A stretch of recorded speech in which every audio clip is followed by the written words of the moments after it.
First grade. How you doing? I am going to share with you today a Caldecott winner from 1979. This book won the gold medal. This is a Native American story. Um, Illustrations are beautiful. They always are in the Caldecott books. This one is written and illustrated by a man named Paul Goebel, who has done lots of work with Native American stories. These stories are generally really old stories that Paul Goebel takes and retells and illustrates. And with this one, he won the gold medal in 1979. So it's called The Girl Who Loved Wild Horses. Do you love horses? When I was a little girl, I loved horses. I love these illustrations. I just think they're beautiful.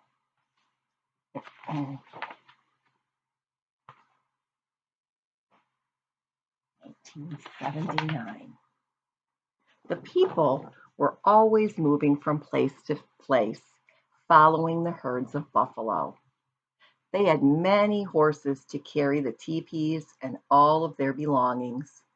They trained their fastest horses to hunt the buffalo.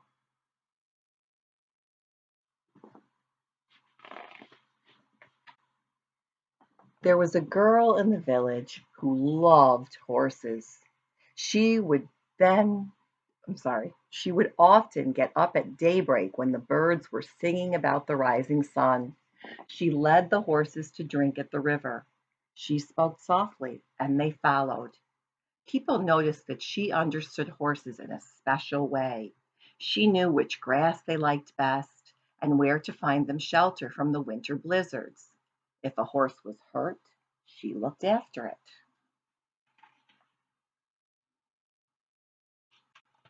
There's a moose over here. Every day when she had helped her mother carry water and collect firewood, she would run off to be with the horses. She stayed with them in the meadows, but was careful to never go beyond the sight of home. She didn't want to get lost. One hot day when the sun was overhead, she felt sleepy. You ever get tired like that, laying in the sun and it's so warm? She spread her blanket and lay down. It was nice to hear the horses eating and moving slowly among the flowers. Soon she fell asleep. A faint rumble of distant thunder did not waken her. Angry clouds began to roll out across the sky with lightning flashing in the darkness beneath, but the fresh breeze and the scent of rain made her sleep soundly.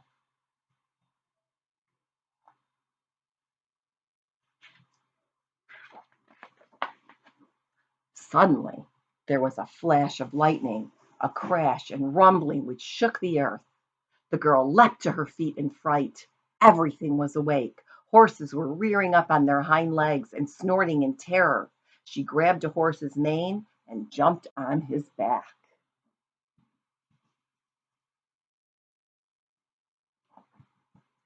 Goes down beautifully. He made those dark clouds and that lightning strike. In an instant, the herd was galloping away like the wind. She called to the horses to stop, but her voice was lost in the thunder. Nothing could stop them. She hugged her horse's neck with her fingers twisted into his mane. She clung on, afraid of falling under the drumming hooves. The stampede. They're frightened, so they're just running to get away from whatever it is that's scaring them. I love this page. It's so cool. The horses galloped faster and faster, pursued by thunder and lightning. They swept like a brown flood across hills and through valleys. Fear drove them on, leaving their familiar grazing grounds far behind. At last, the storm disappeared over the horizon. The tired horses slowed and then stopped and rested. Stars came out, and the moon shone over hills the girl had never seen before. She knew they were lost.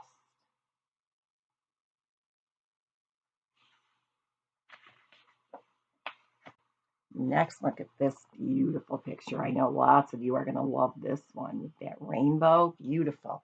Next morning, she was awakened by a loud neighing. A beautiful spotted stallion was prancing to and fro in front of her, stamping his hooves and shaking his mane. He was strong and proud and more handsome than any horse she had ever dreamed of. He told her that he was the leader of all the wild horses who roamed the hills. He welcomed her to live with them. She was glad, and all her horses lifted their heads and neighed joyfully, happy to be free with the wild horses.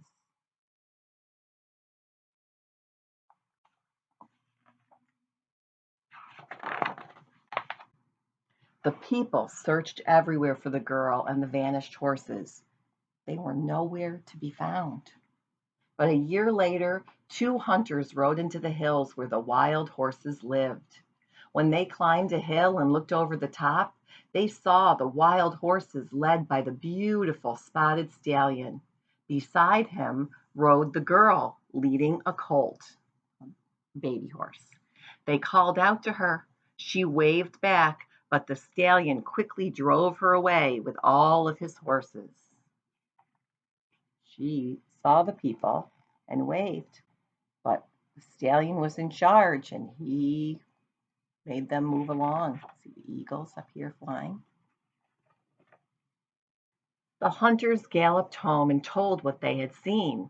The men mounted their fastest horses and set out at once. It was a long chase. The stallion defended the girl and the colt. He circled round and round them so the riders could not get near. They tried to catch him with ropes, but he dodged them. He had no fear. His eyes shone like cold stars. He snorted, and his hoofs struck as fast as lightning. The riders admired his courage. They might never have caught the girl, except her horse stumbled and she fell.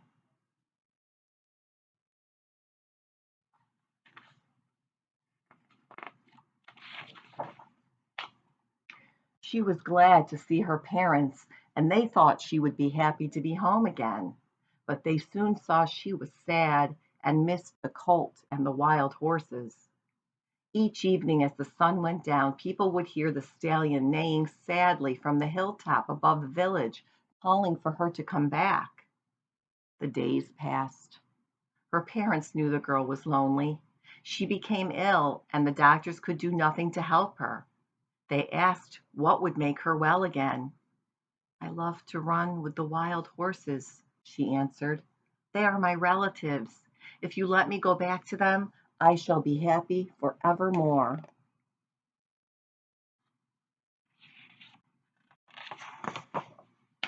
Her parents loved her and agreed that she should go back to live with the wild horses.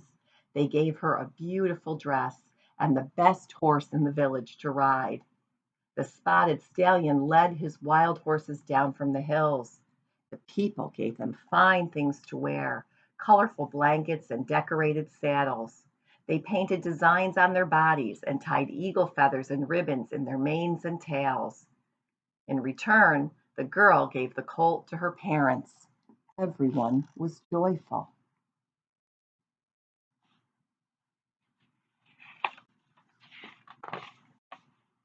Once again, the girl rode beside the spotted stallion. They were proud and happy together, but she did not forget her people.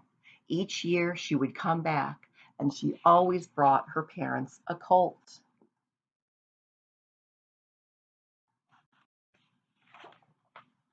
And then one year she did not return, and she was never seen again. But when hunters next saw the wild horses, there galloped beside the mighty stallion a beautiful mare with a mane and tail floating like wispy clouds about her. They said the girl had surely become one of the wild horses at last. Today, we are still glad to remember that we have relatives among the horse people, and it gives us joy to see the wild horses running free. Our thoughts fly with them. The end. Hope you liked it.